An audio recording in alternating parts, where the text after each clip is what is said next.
Bonjour les amis, bienvenue dans cette vidéo. Je souhaitais vous présenter aujourd'hui la chronologie biblique en 12 étapes.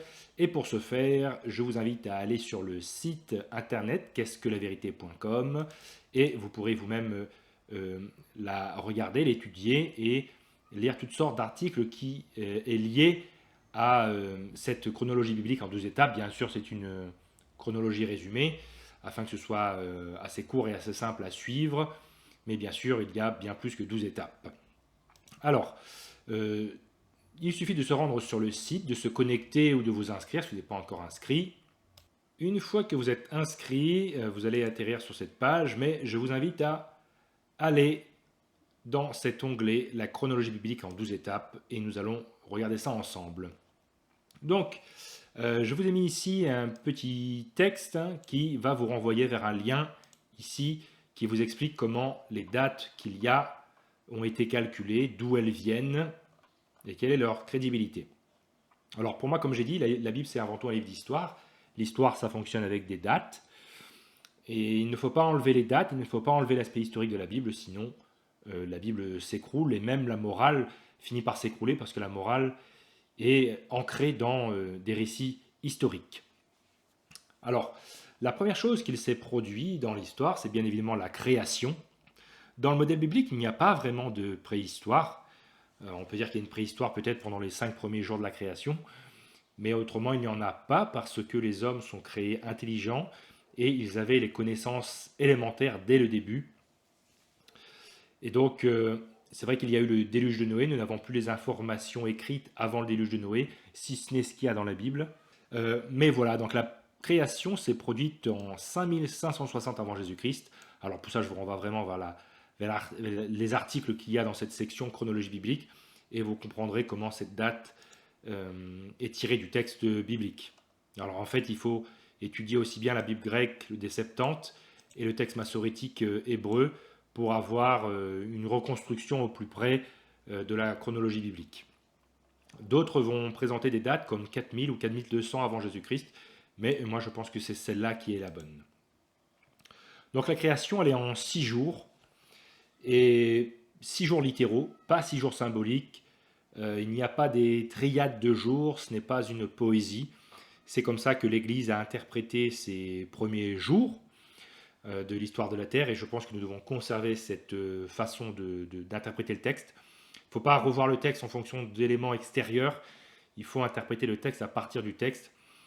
Et il faut faire attention à toutes ces théories qui vont symboliser la Genèse. Alors il y en a beaucoup, il y a la théorie du décalage, il y a la théorie du jourage, il y a la théologie libérale, il y a encore le parallélisme des jours de la Genèse. Il y en a qui vont penser que le jour 1 correspond au jour 4, le jour 2 correspond au jour 5, le jour 3 correspond au jour 6, ou des choses comme ça.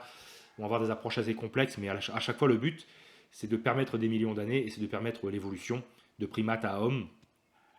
Et donc, en survolant ici sur la création, vous aurez toutes sortes d'articles. Vous pourrez atterrir sur toutes sortes d'articles. Et donc, il y a beaucoup de choses. Vous voyez, la théorie du décalage, je vous en parlais. Énormément d'articles qui vous permettent de creuser un peu et d'en savoir plus sur la création.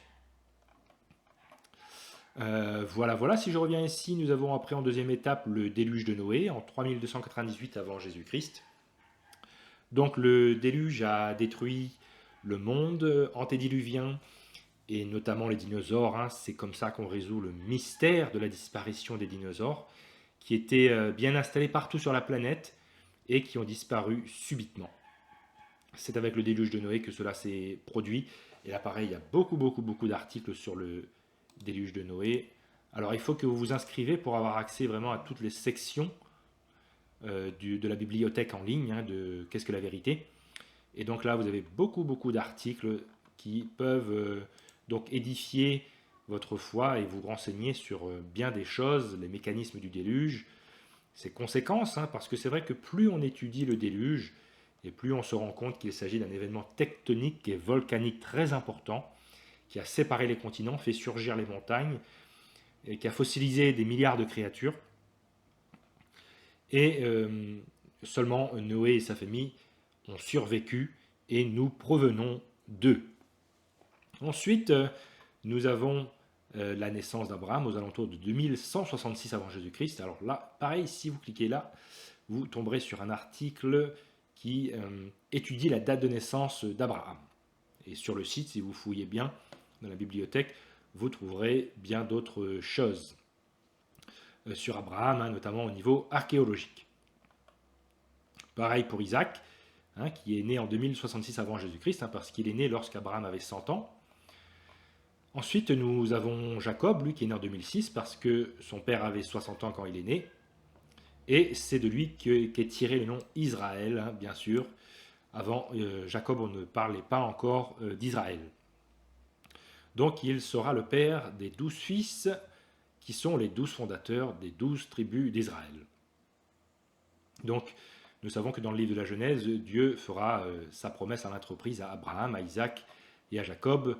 Alors après nous avons un événement encore très important qui est l'arrivée de Jacob et de sa famille en Égypte, avec notamment le patriarche Joseph qui va devenir le numéro 2, on va dire, de l'Égypte, le vizir, qui va avoir un rôle très important à jouer, notamment en préparant le pays à une famine. Donc il y a beaucoup de bonnes choses à apprendre sur Joseph, c'est vraiment un de mes personnages bibliques préférés. On sent que c'est vraiment quelqu'un en lequel on peut s'identifier avec beaucoup d'humanité de sa part.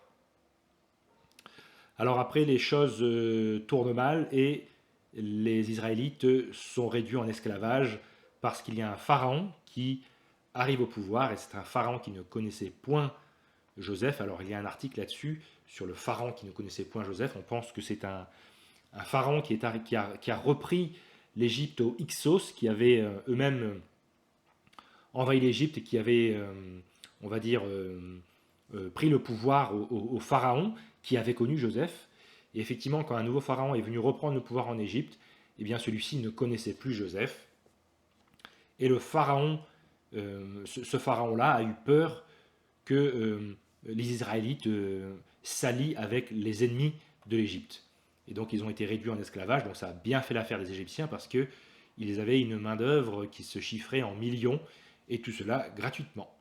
Et nous savons dans le texte biblique qu'ils ont construit des entrepôts, des villes pour le pharaon d'Égypte.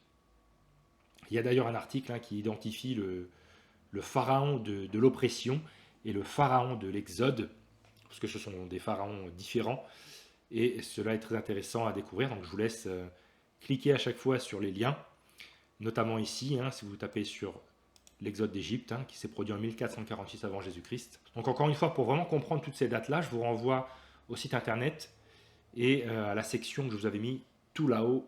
Là, vous avez vraiment le détail de la chronologie biblique, la date de l'exode, la date du déluge, etc., l'âge de la terre selon la Bible, etc. Donc nous sommes ici à l'exode. Évidemment, si nous allons là, vous avez beaucoup d'articles où se trouve la mer Rouge, l'épreuve sur Moïse et l'exode. Voilà l'article dont je vous parlais, qui est le pharaon d'Exode qui ne connut point Joseph, les 10 plaies d'Égypte. Il y a vraiment beaucoup de choses intéressantes. Quand l'exode des Hébreux a-t-il eu lieu? Donc là, ça va beaucoup vous aider. Donc n'hésitez pas à parcourir tout ça. Donc nous sommes ici en 1446 avant Jésus-Christ et nous allons directement au règne de Salomon. Alors bien sûr, on aurait pu parler de la conquête de Canaan qui se produit une quarantaine d'années après. Et la période des juges, mais effectivement, je suis passé directement à 970 parce qu'en fait, il y a une donnée biblique dans le premier livre des rois, chapitre 6, qui fait le lien entre le début du règne de Salomon, enfin en fait, avec la construction du temple de Salomon dans sa 4e année de règne, et la date de l'exode. Donc c'est ça en fait qui nous permet du moins c'est l'une des données biblique qui nous permet de savoir que l'exode a eu en 1446 avant Jésus-Christ. Donc renseignez-vous sur les articles. Donc nous avons la monarchie israélite. Il y a aussi un gros article sur le roi David et toutes les preuves qu'il y a à son sujet. Et aussi sur le roi Ézéchias qui avait donc on va dire affronté ou résisté au roi assyrien Sennacherib de manière assez impressionnante. Donc je vous laisse bien visiter tout ça en tapant là sur le lien également pour voir l'archéologie des monarchie israélite. Donc ce début de règne était en 970 avant Jésus-Christ. Et nous allons directement ensuite à la captivité babylonienne. En effet, les Israélites sont déportés à Babylone, ils n'ont pas suivi les instructions de Dieu, ils sont tombés dans l'idolâtrie, ils ont copié les peuples aux alentours, ils n'ont pas résisté au polythéisme ambiant, au paganisme, et ils ont donc brisé l'alliance qui avait été conclue au Mont Sinaï, justement en 1446 avant Jésus-Christ. Donc on est un peu moins de 1000 ans après, et donc la monarchie qui déjà été divisée est maintenant sous captivité babylonienne. Et ça nous amène d'ailleurs à parler du prophète Daniel, hein, qui est un protagoniste majeur dans cette période. Donc là, pareil, je vous invite à cliquer et à aller dans la bibliothèque pour trouver tous les articles sur Daniel. Et donc là, il y a beaucoup de choses intéressantes sur l'archéologie de Jérémie et de Daniel, les prophéties, l'historicité du livre et beaucoup de questions qui sont autour du livre de Daniel. Donc Daniel, lui, il a vraiment été dans cette période-là du 6e siècle avant Jésus-Christ. Et il y a des articles là-dessus qui montrent que justement, il a bien vécu à cette période-là et qu'il ne s'agit pas d'un récit qui a été inventé 400 ans plus tard, comme les libéraux le disent.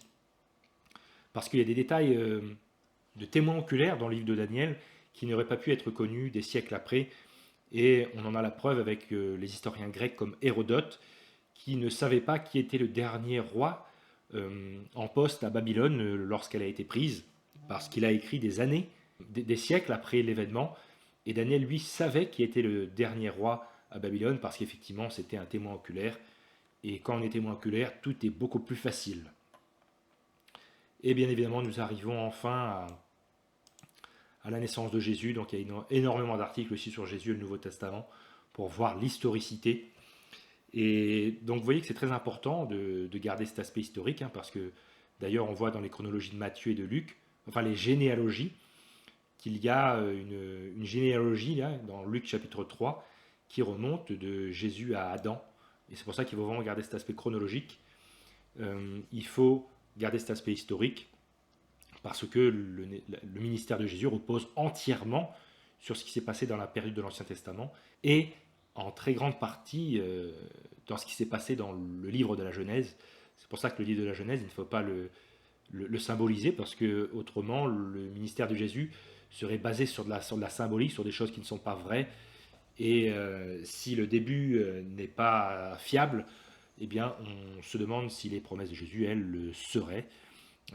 Voilà, donc il faut vraiment garder cet aspect historique, c'est important.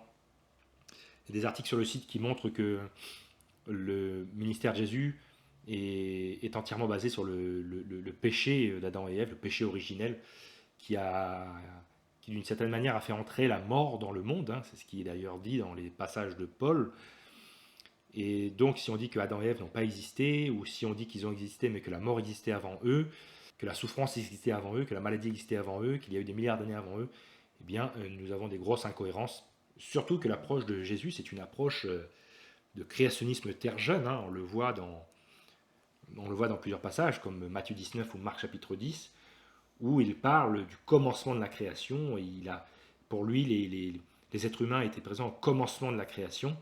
Et évidemment, si les êtres humains étaient arrivés 14 milliards d'années après le début de la création, eh bien, cela voudrait dire que les êtres humains sont arrivés à la fin, mais Jésus dit qu'ils sont arrivés au début. Donc il y a plein d'arguments qui montrent que les premiers chapitres de la Genèse sont littéraux et qu'ils doivent être interprétés comme tels pour que l'évangile tienne debout.